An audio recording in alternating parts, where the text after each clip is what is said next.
Hey guys, this is Irradiate here, back again with the third installment of how to level up fast in Elsword. This is the level 99 guide. I made a level 70 guide. It's got positive reviews. People said it worked. Other people say, it's pointless.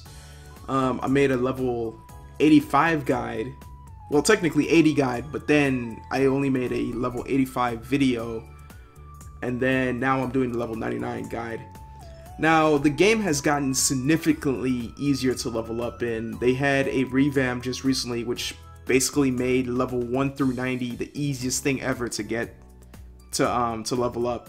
So anyways, I went through the whole leveling process and I found some stuff that you could actually do that can actually help you get to level 99 faster. Now, honestly, from level 1, it only takes probably, if you have enough stamina to do it, it takes probably like a week and a half to get to level 99 currently. But since there's no more unlimited stamina, it takes it's kind of a stretch because to get to that point, it's like chance because of random missions. But anyways, this is the tutorial and let's get this started. Keep in mind that this tutorial does not include Irradiate. It does not include PvP. This is a straight PvE tutorial. I'm going to start this off in saying, you're going to notice that I'm not going to say skill quest in this, because how leveling is now, you actually level so fast, you out level the dungeons, and you're going to be wasting stamina if you're going to continue spamming the dungeons while you're trying to get the skill quest. So the best way I can say to do those skill quests is come back when you're higher level. Most of the lock skills are PvP skills anyways, unless you play, I'm trying to think of a character and I can't think of one right now. And as in typical fashion, I'm recording this in the morning time for me. But anyways, let's get this started. First of all, when you make a new character, let's say if you make a brand new account and you don't have any ERP or L resonance. Let's pretend that does not exist right now. Let's say you just make a brand new character, or if you just make a new account. The first thing is the tutorial. They give you the option to skip the tutorial, because I'll be honest, once you see the tutorial once, it's the same thing over and over again. But I suggest that you do it. The main reason is you don't lose any stamina for doing it. That's the first thing. Second, you get to level 5 if you just complete it, and it only takes like, for the most, 2 minutes to do. So that's level 5 with no stamina. Okay. Once you're finished with the tutorial, you move into Rubin Village, you get the whole story and all that. It's going to ask you to go to the field. The Rubin field is pretty pointless, unless the only time I can see you grinding in the Rubin field is if you somehow skip the tutorial. But keep in mind, if you do that, you waste stamina. So please do the tutorial. In Rubin, go ahead and do all the story quests. Once you're finished with the last story quest in Rubin, you get the Kobold weapon. Go ahead and equip that. Once you get the Kobold weapon, go through all of your elder... Sorry, I skipped something. Once you get the Kobold weapon, you should be at least level 10, level 11. Stop right there. Go to Elder, but then go back to Rubin Hot Springs. Rubin Hot Springs is basically a place where you could get a buff for 30 minutes. That's 30% XP. Also, I should state, keep on your base promo set because it gives you 10% extra EXP for 14 days. As long as you have it on the full set, the 5 out of 5. Once you're done waiting for your hot spring buff and you have the hot spring buff, go ahead and start the Elder story quest. It's gonna ask you to do Shadow Forest, of course. You go ahead and do that. Keep in mind, I should have stated this at the beginning. Always auto queue for everything. You get a buff for it, you get the party bonus, you get the MVP bonus, even though you might be by yourself. So once you're doing the Elder dungeons, let's say if you somehow get lucky and like you get to level 13, you know that your job change quest is coming up at level 15. After the first dungeon, you stay in the field for a little bit because you do have a field quest. You stay in the field a little bit. You could go to Banthus Cave just to like get a little level there. But you do not want to continue into Underground Waterway. I think that's the name of the dungeon. Until you get to level 15. The reason for that is most job changes have to deal with that dungeon on up to Wally's Castle. So it's better if you do your job change with your story quests. Now, once you finish that process, you should be at least level 20, level 23, about. It all depends on how tedious your job change quest is. And always remember to always go back to the hot spring when your buff runs out, because that 30% does come in handy. So now that you're in Bethma, nothing really changed from the old Bethma compared to this Bethma, except for you don't really have to do the those random quests from the board. You can pick up the skill quests if you want to, but like I said, you're not gonna be able to do it. You're gonna waste just more stamina just spamming the same dungeons over and over again. In Bethma, please do not use your Kobo weapon anymore. You have better weapons. The Kobo weapon was only good for Elder. Everything after that is not good. In Bethma, random missions are introduced. Random missions are basically a random quest that you get a chance to get in dungeons that gives you anywhere between 110% to 500% XP. Basically, if you get that finish, you get like basically a free level up.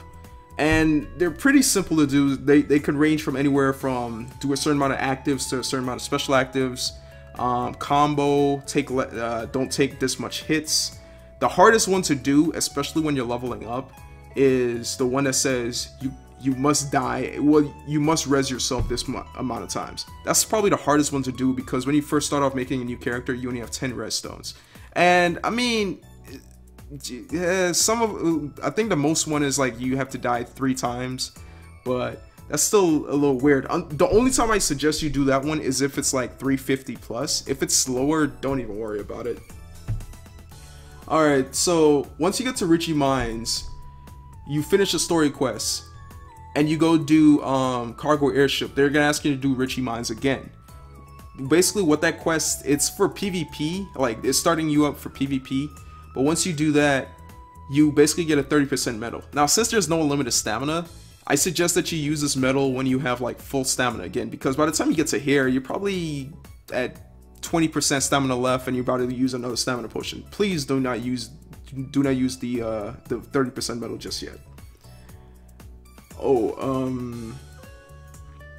Also, you should be at least level 35 or somewhere around 34 by the time you're finished with Bethma, if you do it correctly.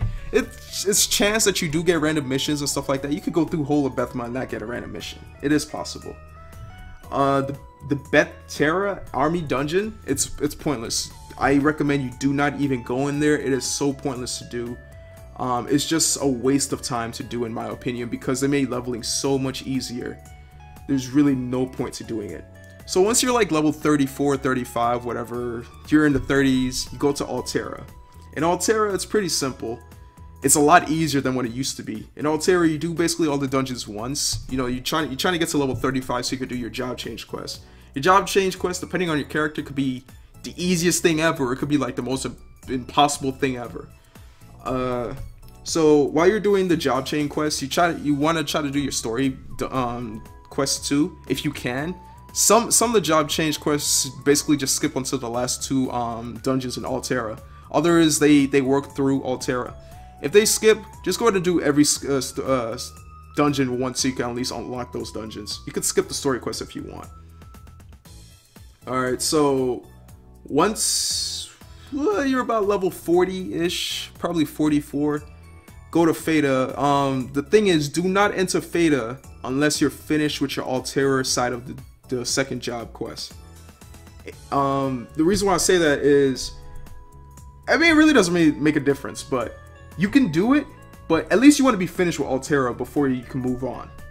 In Feta, you finish your job change quests. Like I said, it all depends on how tedious yours is. You could simply like kill 100 mobs or spam the same dungeon over again for a chance drop. Keep in mind, a chance drop, to get a higher chance to get a chance drop, it's better to run in parties.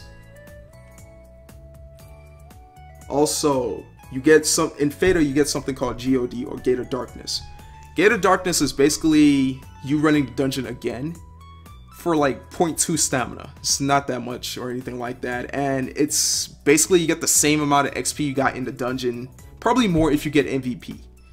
So if you didn't get MVP in the dungeon, you get MVP in Gate of Darkness, you're gonna get basically the same amount of XP if you would have got MVP. I suggest that the thing is with Gate of Darkness, at a low level, it's tedious to run. It is hard to run, especially if you don't have the gear or anything like that to run, or party to run with. So at a low level, if you know you can't do it, don't try to struggle through it.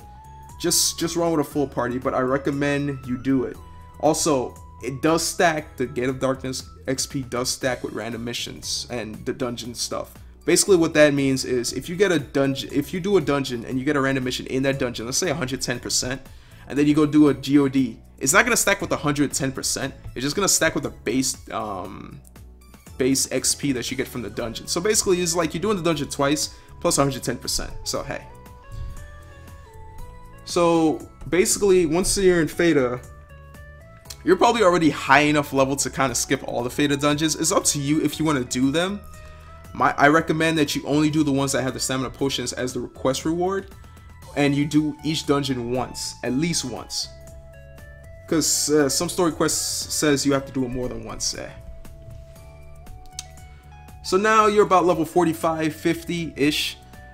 You could be even higher, but that's a random chance. Like that has a lot to do with like random missions, who you like party. It's like how many times you get MVP. It's just random. But let's say about level 45 you get to Velder. I think you're supposed to get to Velder like level 42, so you're like already 3-4 levels higher than what Velder is. And Velder is the same thing. You just do every dungeon until you get to like level 55 or level 54. Keep in mind that if a mob's name is gray, you kind of gain XP from it. At the same time, you don't. The thing is, you gain XP if it's a story quest. If it's a story quest dungeon, you gain XP from it. If it's not, you won't gain any XP from it. That's kind of hard to understand. I kind of found that out when I was leveling. So once you get to, let's say, level 54, you could go ahead and, let's say you're almost at the ending of Velder. Try to at least go to Burning Hope Ridge, and then you could skip the next 2 dungeons if they do not give stamina potions. I say that because those next 2 dungeons are a pain in the ass to do. Even if you solo or if you're in a party, they're still hard to do, and they're tedious and pointless to do with the quests that you get. So now, after Velder, of course, you're in Hamel. In Hamel, you're around level 54, 55, depending on, like I said, your chance of getting random missions. You could be level 52, doesn't matter. You're still in Hamel. So basically in Hamel, it's a little easier than Velder when it comes to leveling up. The dungeons are somewhat longer. There's more mobs. They're somewhat easier to kill. Basically what you want to do for this one is you want to at least get to like Magmantis Cave. And then you could kind of skip the rest of them because the dungeons after Magmantis Cave are like a pain. They're just like Velder dungeon type of pain. Halls of Water, which is the last Hamel dungeon, takes forever to run if you're a low level. And then Temple of Frozen Water, if you don't know how to do that dungeon, it's just a pain to run. Make sure, especially, this is where it really matters in Hamel. If you're doing the quest and you get that random reward for the weapon and the armor cube, make sure you pick the right weapon with the right armor cube, because you can't go back and choose them. Hamel is when it starts that. All the other ones before is like, oh yeah, there's only one type of weapon or one type of armor. Enjoy. Alright, so now you're in Sander. You should be at least level 62 when you get to Sander. If you reach Magmantis Cave in Hamel and you're not level 62, continue going until you get to Halls of Water, then you could skip to Sander. The reason why I'm saying to do this, because you kind of want to skip the boring dungeons. The whole point of this is to level up fast without boring yourself, because at the end of each village, the last dungeon is like one of the most boring, hardest dungeons to do at set level. So if you get to level 62 by the time you get to Halls of Water, go ahead and skip it. I mean, you could do it if you want to, but it's just pointless to do. So now that you're in Sander, same thing goes, like you're leveling again, and you kind of notice the theme that we're going by here now. We're kind of like leaving at a certain part in the story quest. So in this one, you're going to get to at least like Calusso's tribal village, and you're gonna like branch off from it. You should be at least level 70 by then. The thing is with Sander, they have the most mobs in the dungeons compared to any other dungeon in the game. So Sander Village just has the most mobs, so you get more XP. There's usually people always running Sander dungeons, so it's even more XP right there. if you do not get to, once you get to Caluso and you're not level 70-ish, you should just go ahead and do Sansalis, and then you should be level 70 by the time you do Sansalis. If not, do Heart of Behemoth. But once again, just like Halls of Water, it's a pain in the ass dungeon to do at a low level. So once you're done with Sander, you should be level 72 about. So it takes about like 10 levels from Hamel to Sander to Lanix. So you should be level 72. Now you're in Lanix. Same thing. Well, this one's a little different. See, for Lanix, you have to finish all the story quests in Lanix to get to the next village. That's the only one that's different about this one. So with Lanix, go ahead and just run all the story quest dungeons. Story quest dungeons and everything is going to be like story quest, story quest, story quest. Also, sorry, I'm checking something. Also, you start your Transcendence quests in Lanix. Basically, what a Transcendence quest is, it's a fancy way of saying your third job change. But you might start it, but you're not going to finish it. That's the only difference between Transcendence and the first and second job change. Transcendence is going to take some time to finish. I recommend that you wait until you're level 90 to actually finish the Transcendence. So that means you're going to be a second job until level 90. Whoop-de-doo. It's not a big deal. Now, for the one thing that you'll notice about Lanix dungeons compared to all the other lower level dungeons, you get to change the difficulty. You used to be able to do this back in the old days. Or actually a couple months ago, you used to be able to do this. But now, for Lanix dungeons and Elysion and so on, well, that's only two, Lanix and Elysion, you could change the dungeon difficulty. Basically, you still want to run everything on very hard. Very hard means more mobs, harder means more XP. That's it. So by the time you finish Lanix, you should be anywhere between level 80 to level 81. All depends on like I said, random missions. That's basically the main thing that's gonna determine how fast you level up. If you somehow luckily get a random mission every dungeon, you get to level 99 in a matter of like 5 days. But if that's not the case, then well, it takes about 2 weeks. Alright, so once you're done with Lanix, you should be level 81, 80-ish. So that means that puts you right at Elysion. Elysion, or well, Atlas Station, I should say. Because that's the first part of the 3 dungeon cycle. So once you're at Elysion, Atlas Station, my bad, you have to finish all the story quests to get to Elysion. Or you have to be high enough level to get to Elysion. That's the other way. So once you're at Atlas, you go ahead and do well, you could do this 2 ways. I prefer to do it this way. If you spam the first dungeon in Atlas 10 times and get a double S rank, you get a nice title that gives you 10% extra XP. It stacks with all the other stuff that you may be wearing, like your promo set, that 30% medal if you still have it, stuff like that. The reason why I say this is the only XP title you can get in the game that does not require you to put real money or ED or work into getting. Well, it takes work, some work to do it. So you have to run the dungeon basically 11 times, 1 to unlock it and 10 times after that. So that's the only thing. But I recommend getting it because you're probably going to use it a lot after that to level up other things. So you're going to spam that dungeon, and by the time you spam that dungeon, you're probably already going to be like level 82, 83. So, hey. So then after that, you go ahead and do all the rest of the Atlas story quests. And I have to say the last Atlas dungeon is a pain because Code Maya is annoying to fight. But go ahead and finish those. And then once you finish that, you can move on to Elysion. Now, Elysion dungeons are really hard. Like, I don't understand why the level gap for the dungeons are so different from Atlas, which is like, I guess, hard, and then like Elysion, which is like insane. So the first Elysion dungeon, I recommend you run with a party because that dungeon is a pain. Second Elysion dungeon, same thing. So basically you spam Elysion dungeons until you're level 90. Anything higher than that, you don't really gain XP unless you do the last 2 Elysion dungeons. Now, this is what I have to say about the last 2 Elysion dungeons. Do not do them until you get gear, because Solus is a pain to fight. Even when you have gear, he's a pain to fight. So just imagine if you don't have gear, how hard it is to fight him. I recommend if you really want to fight him, wait until you're level 99 with gear.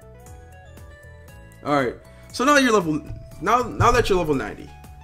Hopefully you still have your promo set. It all depends on how much you're leveling. Now keep in mind, you might lose your base promo set, but if everything goes right, you still have your first and second job change cubes promo sets. Unless you prefer the way that those look, then, well, probably you might lose those too. But you could buy a promo set for 7 days on the board. I don't know how much it is right now. But yeah, so you're level 90, and you remember what I said at the ending of Lanix. I said that you have your Transcendence quest. So now that you're level 90, the way to level up is you have to go to SDs or Secret Dungeons. Secret Dungeons is basically a place where you get like some decently good gear. It's mainly dungeon gear. I mean, you can use it for PvP and all that stuff, but hey, to me, it's more for dungeoning. Secret Dungeons are a pain to run if you're solo and you know you don't have good gear. Make sure you always have a party for this. And if you see a Ludo door open, make sure your team can do Ludo before you actually break the door. I mean, not break the door, sorry, that's Season 2 logic. Until you actually accept that you want to go into Ludo. Reason for that is, Ludo is level 95 plus. If you can't do Ludo mode, then you shouldn't go into Ludo.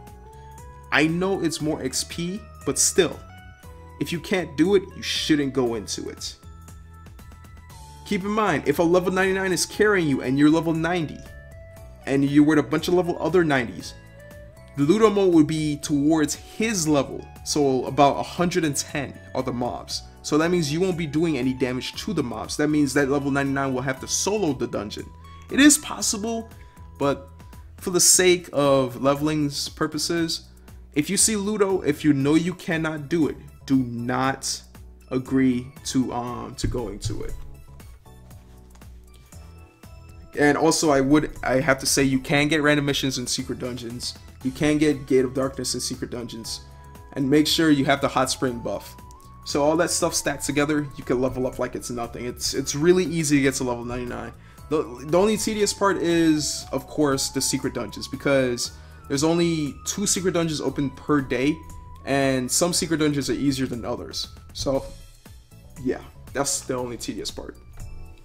Now, once you get to level 99, hopefully you have your Transcendence already finished, because you basically have to spam SDs, Elysion, other dungeons to get your Transcendence anyways. So you'll be busy grinding levels and like doing Transcendence anyways. You get to the final step, which is L Resonance. Resonance is basically the last thing. Yeah, I mean, technically you don't even have to do it. You could quit Elsword once you get to level 99. But if you want to like go one step further, you could do the L Residence. Wow, Residence. I'm just gonna call it ERP. Well, that stands for something else, but whatever. Once you get there, you basically have to be level 99. And the way to unlock the quests, you just get to level 99, and then you just have to do each secret dungeon once, and then you have to buy something from Ariel, which is like 10 million ED, but that's pretty simple. Now, basically, how this works is the same way how your grind to level 99 was from level 90. You have to go to SDs. You have to basically get all the quests. Basically, quests meaning like the random missions, the GODs, and stuff like that. Keep in mind that Ludo does not apply to El Renaissance.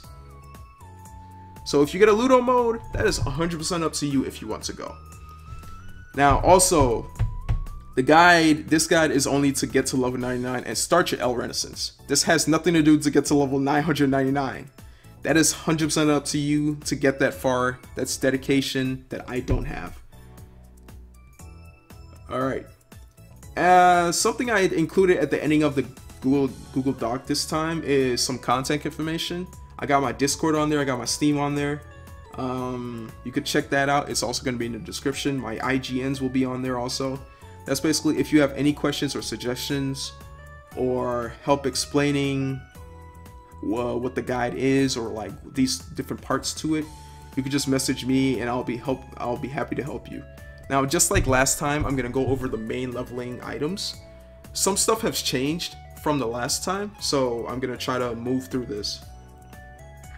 The Cobalt weapon, Still gives you the plus 5%. I've been saying 10% this whole time. Gives you plus 5%.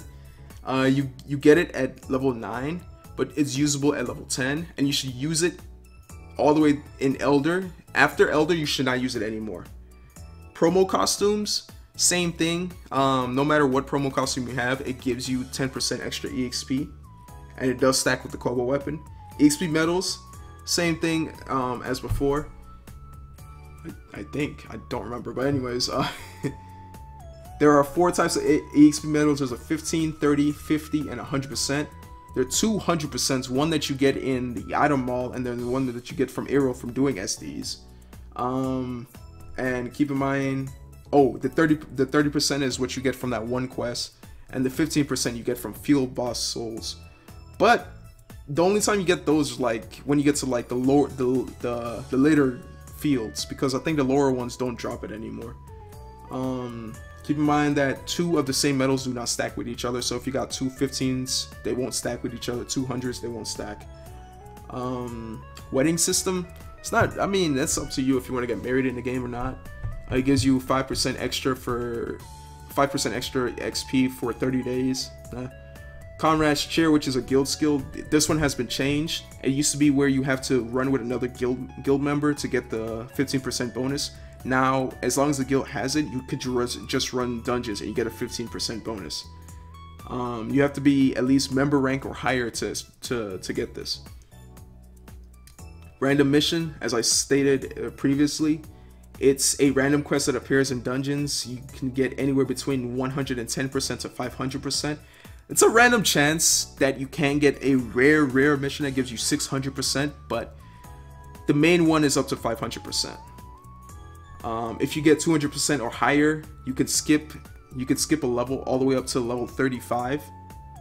I mean, after 35, that doesn't apply anymore. You have to get like 400% to skip a level.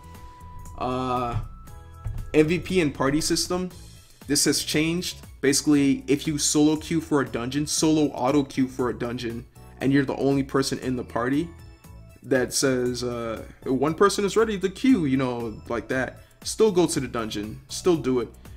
You're gonna get a buff, and also you're still gonna get this MVP and party EXP buff, and I think it's 10% per each, so 20% total right there. Channel, you get a 10% bonus from being in the right channel. You notice each channel has a level range. Now this is the hardest one to maintain, because sometimes like you're about to level up and you forget to change channels. Just remember to change channels right after you level up and stuff. Gate of Darkness is basically running the dungeon again, but easier normalized damage. Low level, it takes about 4 or 5 minutes to do. When you get to level 60, it cuts down to about 2 minutes. When you get to level 90 or 99, it's like 40 seconds. It's like the shortest thing ever. And it's recommended to do one. If you ever get GOD, always run it, unless you know you can't run it due to like bad gear or whatever like that.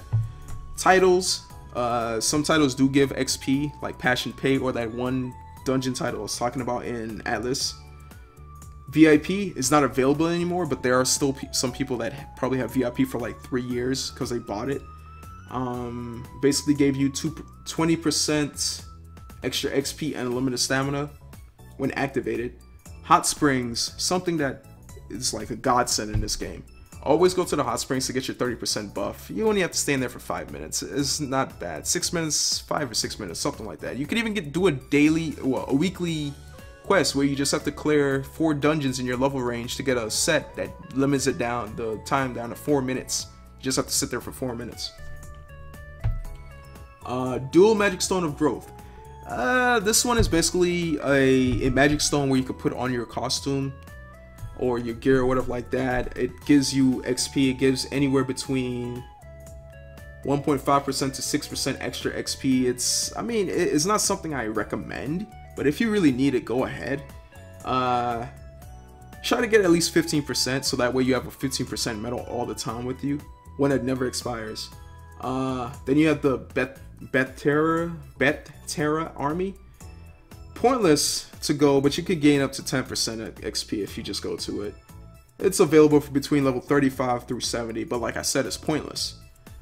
Ludo mode, which is available for level 70 through 99. Well, yeah, 70 through 99, but it's only recommended if you do it if you're 90 through 98.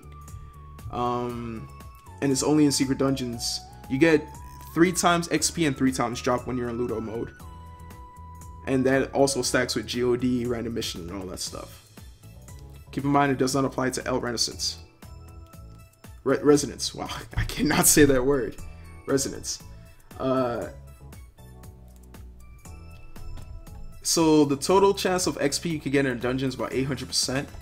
The total chance of XP you could get in fields is 400%. But like I said, fields, you don't get that until later on anyways. Arena, this guide is not based around Arena, but still if you want to go to Arena, you could get up to 225%. You could see the big difference why Arena is terrible for leveling up. And Irradiate, the guild's not based around it, but you can gain up to 350%. So hey, if you want to find out how much XP all this is worth, just multiply it by 1.5 or 2 times if it's an event going on for 2 times XP. Basically, I just added up those numbers, those percents I just gave. I just added up the 1 through 13. That basically means from the Cobalt weapon all the way down to the hot springs. That's not including, oh, excuse me, Cobalt weapon all the way up until the dual magic stones, and that's not included the Batera army and the Ludo mode. Anyways, well, that's the leveling guide. Hopefully this is the last one I have to do. Keep in mind that Ludo does not apply to L Renaissance. I don't think I said that right, but whatever. Like I said, my contact info is in the it's in the description. If you have any questions, comments, or anything like that, you could just let me know on Elsword in my comment section, or on Discord, or on Steam. I don't care, as long as you talk to me. Wow, that sounded like I had no friends. But yeah, that's all that's all I have to say. Hope you guys enjoy leveling, and I hope this guide made it easier for you to understand how to level up and how to level up fast. As always, this is Irradiate. See ya.